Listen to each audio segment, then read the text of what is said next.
Hello बच्चों। कैसे हैं? आशा है कि सभी बढ़िया होंगे। जैसे आपको सबको पता है कि यूपी में भी अब आपका यूपी टेट और सुपर टेट आने के जो है वो चांसेस 101% हो चुके हैं। और इसके अलावा रीट भी है। रीट के अलावा कहीं ना कहीं जो है आपका सी टेट फिर से आपका जून में आने वाला है।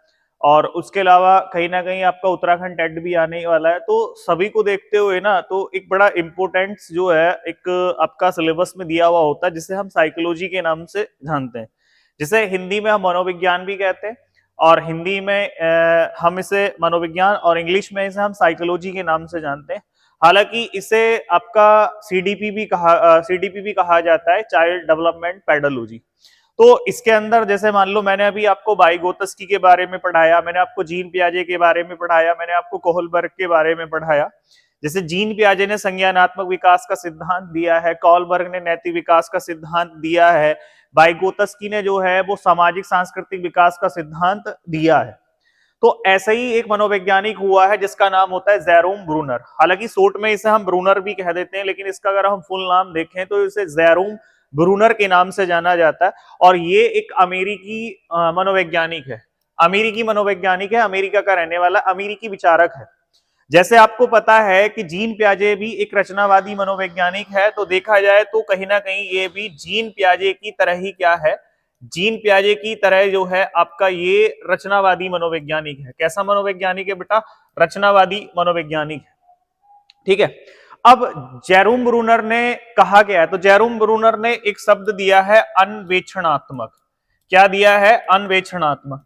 अब अन्वेषणात्मक होता गया तो इसे हम इंग्लिश में कहते हैं डिस्कवरी। क्या कहते हैं बेटा? डिस्कवरी। डिस्कवरी लर्निंग भी इसे हम बोल सकते हैं, डिस्कवरी लर्निंग इसे हम बोल सकते हैं। हिंदी में इसे हम अन्वेषणात्मक खोजबीन परख करके बोल सकते हैं।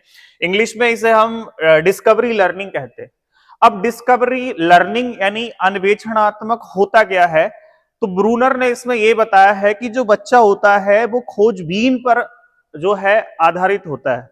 यानी बच्चा जो है यहाँ पर रटन प्रणाली वाला नहीं होता है, यानी बच्चे के अंदर यहाँ पर रटंत वाली प्रणाली या याद करने वाली प्रणाली नहीं होती है। ना तो बच्चे के अंदर यहाँ रटन प्रणाली होती है, ना बच्चे के अंदर यहाँ याद करने वाली प्रणाली होती है, और ना ही बच्चे में यहाँ नकल वाली प्रणाली होती है कि हाँ भाई नकल करके सीखना है या रट के सीखना है या याद करके सीखना, ऐसा कुछ नहीं है। तो ब्रूनर ने यहाँ पे अन्वेषणात्मक जो बताया, उन्होंने कहा कि बच्चा जो है खोजबीन परक होता है, खोजबीन आधारित होता है, और बच्चा खुद से करके सीखता है। क्योंकि जो बच्चा होता है जब स्वयं से करके सीखता है ना, तो स्वयं से करके सीखा गया जो ज्ञान होता है ना, वो एक स्थायी ज्ञान होता है। तो जेरोम ब्रूनर की फर्स्ट बात तो ये वाली हो गई। ठीक है बेटा। अब सेकंड बात क्या आती है, तो सेकंड बात ये आती है कि जैसे आपने वाइगोत्स्की के बारे में पढ़ा होगा, तो वाइगोत्स्की में आपने जेडपीडी के बारे में पढ़ा होगा। जेडपीडी में आपने जेडपीडी के अलावा कहीं ना कहीं आपने इसके फोल्डिंग के बारे में पढ़ा होगा। इसके फोल्डिंग, इनके और भी बहुत सारे नाम है। जैसे जेडपीडी को हम जॉन ऑफ प्रॉक्सिमल डेवलपमेंट भी कहते हैं, इसे हम निकट विकास का सिद्धांत भी कहते हैं, संभाव्य विकास का सिद्धांत भी कहते हैं, इसे हम निकटवर्ती सिद्धांत भी कहते हैं, इसे हम कहीं ना कहीं समीपस्थ विकास का सिद्धांत के नाम से भी जानते हैं। तो अब ये कहीं ना कहीं वाइगोत्स्की में आपने पढ़ा है। उसके अलावा कहीं ना कहीं इसके फोल्डिंग है। इसके फोल्डिंग क्या है, तो इसके फोल्डिंग कहीं ना कहीं पाड़ है, ढांचा है, मचान है, बुनियादी स्तर है, इस तरीके से बोला जाता है। तो जैसे अगर देखा जाए कि ये जेडपीडी और इसके फोल्डिंग, ये शब्द सबसे पहले किसने प्रयोग किया है, तो सर्वप्रथम अगर देखा जाए, सर्वप्रथम इस शब्द का जो प्रयोग करने वाला मनोवैज्ञानिक था वो ब्रूनर ही था। तो ब्रूनर ने सबसे पहले क्या करा था, ब्रूनर ने सबसे पहले जो है जेडपीडी और इसके फोल्डिंग, दो शब्दों का सबसे पहले प्रयोग किया था। हालांकि जेडपीडी और इसके फोल्डिंग जो आपका सिद्धांत दिया, वो सिद्धांत देने वाला जो मनोवैज्ञानिक हुआ है वो वाइगोत्स्की हुआ है। ठीक है, ध्यान रखना। तो एक तो अन्वेषण के बारे में बताया ब्रूनर ने, उसके अलावा कहीं ना कहीं जेडपीडी यानी इसके फोल्डिंग शब्द सबसे पहले आपका ब्रूनर ने दिया है। अब इसके बाद तीसरे नंबर पे बात आती है कि ब्रूनर की पुस्तक बड़ी फेमस है। कौन सी पुस्तक है, तो अगर हम ब्रूनर की पुस्तक की बात करें तो ये पुस्तक है द प्रोसेस ऑफ एजुकेशन।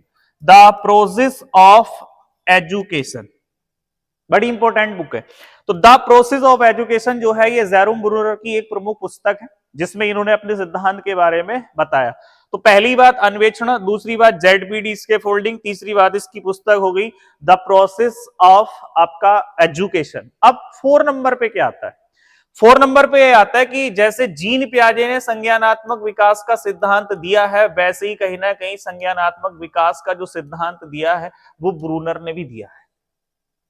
अब जीन पियाजे ने संज्ञानात्मक विकास जब दिया था तो अवस्थाएं बताई थी, तो अवस्थाएं बताई थी उन्होंने कितनी? 4। और ब्रूनर की बात अगर हम करें तो ब्रूनर ने अपने संज्ञानात्मक विकास में जो अवस्थाएं बताई हैं तो अवस्थाएं बताई हैं 4। कितनी अवस्थाएं बताई हैं? तो सॉरी, जीन पियाजे ने बताई हैं 4 और ब्रूनर की अगर हम बात करें तो ब्रूनर ने बताई है 3। कितनी बताई है? 3। अब वो 3 है कौन कौन सी, इनके बारे में बात करते हैं। तो सबसे पहले नंबर पे आता है क्रियात्मक अवस्था, क्रियात्मक अवस्था। और क्रियात्मक अवस्था के बाद सेकंड नंबर पे देखा जाए तो सेकंड नंबर पे जो अवस्था आती है उसे कहते हैं हम दर्पण प्रतिबिंब अवस्था, दर्पण प्रतिबिंब अवस्था। और अगर तीसरे नंबर पे हम देखें तो तीसरे नंबर पे आती है संकेतात्मक अवस्था, या इसे ही हम कहते हैं प्रतीकात्मक अवस्था, प्रतीकात्मक अवस्था। इसे इंग्लिश में हम इनएक्टिव स्टेज बोलते हैं, इसे इंग्लिश में इनएक्टिव स्टेज कहते हैं। इससे हम इंग्लिश में कहते हैं मिरर इमेज बोलते हैं, इसे हम मिरर इमेज के नाम से जानते हैं। और संकेत या आपका प्रतीकात्मक को देखा जाए तो इसे हम सिंबॉलिक कहते हैं, इसे हम सिंबॉलिक कहते हैं। इसमें एज रिलैक्सेशन होता है, तो ये क्या होता है? तो ये 0 से 1 वर्ष का बच्चा होता है। यहां देखा जाए तो 1 से 7 वर्ष का बच्चा होता है, और यहां देखा जाए तो यहां जो होता है यहाँ 7 वर्ष से आगे का बच्चा होता है। ठीक है बेटा, ये वाली बात आपको ध्यान रखनी, क्लियर होगा, समझ में आ रहा होगा। तो 3 इन्होंने अपने संज्ञानात्मक विकास में 3 अवस्थाएं बताई हैं, क्रियात्मक, दर्पण प्रतिबिंब, और तीसरे नंबर पे आता है संकेतात्मक। अब इसमें अगर हम बात करें क्रियात्मक में, तो क्रियात्मक में जो होता है वो बच्चा कहीं ना कहीं करके सीखता है, क्रिया करके, इनएक्टिव होके सीखता है। मतलब आप कुछ ना कुछ क्रिया करोगे तो बच्चा उसके अपोजिट कुछ ना कुछ आपको रेस्पॉन्स देगा, कुछ ना कुछ क्रियाएं करेगा। ठीक है। दूसरे में अगर देखा जाए तो दूसरा क्या आ रहा है? दर्पण प्रतिबिंब, जिसे हम मिरर इमेज कहते हैं। नहीं, बच्चा सामने किसी वस्तु के बारे में देख के उसके बारे में बताता है, मतलब एक तरीके से मूर्त कि सामने भाई कोई चेयर रखी हुई है, सामने कोई टेबल रखी हुई है, सामने कोई पेन रखा हुआ है, सामने कोई आपका जो है पेंगो रखा हुआ है, सामने कोई बुक रखी हुई है, तो उसके बारे में देख के बताता है कि ये ऐसे है, ये वैसे है। जबकि जो तीसरे नंबर की स्टेज आती है जिसे हम संकेतात्मक या प्रतीकात्मक कहते हैं, जिसे हम सिंबॉलिक भी कहते हैं, तो इसमें जो बच्चा होता है वो अमूर्त हो जाता है। कहने का मतलब ये है कि अगर बच्चे के सामने कोई भी वस्तु नहीं है, कोई भी प्रोडक्ट नहीं है, कोई भी घटना नहीं हो रही है, तो फिर भी वो उसके बारे में बताने की कोशिश करता है, उसके बारे में बता देता है। अमूर्त घटना है, यानी हमारे सामने नहीं हुई है, हमारे सामने कोई वस्तु नहीं है, लेकिन आप फिर भी उसके बारे में बता रहे हैं। तो पहला नंबर हो गया क्रियात्मक, यानी बच्चा करके सीखता है खुद से। दूसरा हो गया आपका कहीं ना कहीं दर्पण प्रतिबिंब, यानी बच्चा सामने की वस्तु को देख के उसके बारे में बताता है। और तीसरे नंबर पे आता है आपका, तीसरे नंबर पे जो है वो आपका संकेतात्मक या प्रतीकात्मक, यानी बच्चे के सामने वस्तु ना होने के बावजूद भी वो उसके बारे में क्या करता है? बताता है, यानी कहीं ना कहीं एक्सप्लेन करता है उसके बारे में भी। तो जेरोम ब्रूनर एक बड़ा इंपोर्टेंट मनोवैज्ञानिक हुआ है, अमेरिकी जो है विचारक है, और जीन पियाजे की तरह ही एक रचनावादी मनोवैज्ञानिक है। जैसे जीन पियाजे ने कहीं ना कहीं आपका संज्ञानात्मक विकास का सिद्धांत दिया है, जिसमें जीन पियाजे ने 4 अवस्थाएं बताई है, वैसी ब्रूनर ने भी संज्ञानात्मक विकास का सिद्धांत दिया जिसमें उसने 3 अवस्थाएं बताई है, जिसमें पहले नंबर पे आता है क्रियात्मक, दूसरे नंबर पे आता है प्रतिबिंब, तीसरे नंबर पे आता है आपका क्रियात्मक। इसमें बच्चा करके सीखता है, इसमें बच्चा सामने की वस्तुओं को देख के उसके बारे में बताता है, इसमें बच्चा सामने वस्तु न होने के बावजूद भी उसके बारे में बताने की कोशिश करता है। ध्यान रखना है, ब्रूनर ने ही अन्वेषणात्मक सिद्धांत यानी डिस्कवरी लर्निंग बताया है, यानी बच्चा खुद से करके सीखता है, बच्चा रट के, याद करके, नकल करके नहीं सीखता है। और ZPDS के फोल्डिंग शब्द का सर्वप्रथम प्रयोग करने वाला मनोवैज्ञानिक ही ब्रूनर हुआ। और ब्रूनर की बड़ी इंपॉर्टेंट पुस्तक है जिसे हम कहते हैं द प्रोसेस ऑफ एजुकेशन। हालांकि इन्होंने इसके अलावा एक पुस्तक और लिखी है, the culture of education, the culture of education. तो द कल्चर ऑफ एजुकेशन जो पुस्तक है ये भी कहीं ना कहीं ब्रूनर की है। तो ब्रूनर एक बड़ा इंपॉर्टेंट मनोवैज्ञानिक हुआ है।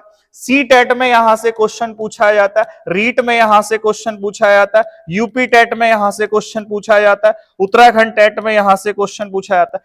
टीचर वैकेंसी का कोई सा भी एग्जाम हो, इसके बिना क्वेश्चंस, मतलब रचना संभव नहीं है एग्जाम की।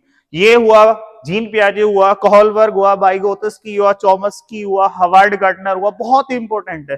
तो मैं आपको सारे टॉपिक्स ऐसे यहां से कराता हुआ चलूंगा। तो ठीक है, फिर मिलते हैं कल नए टॉपिक के साथ में।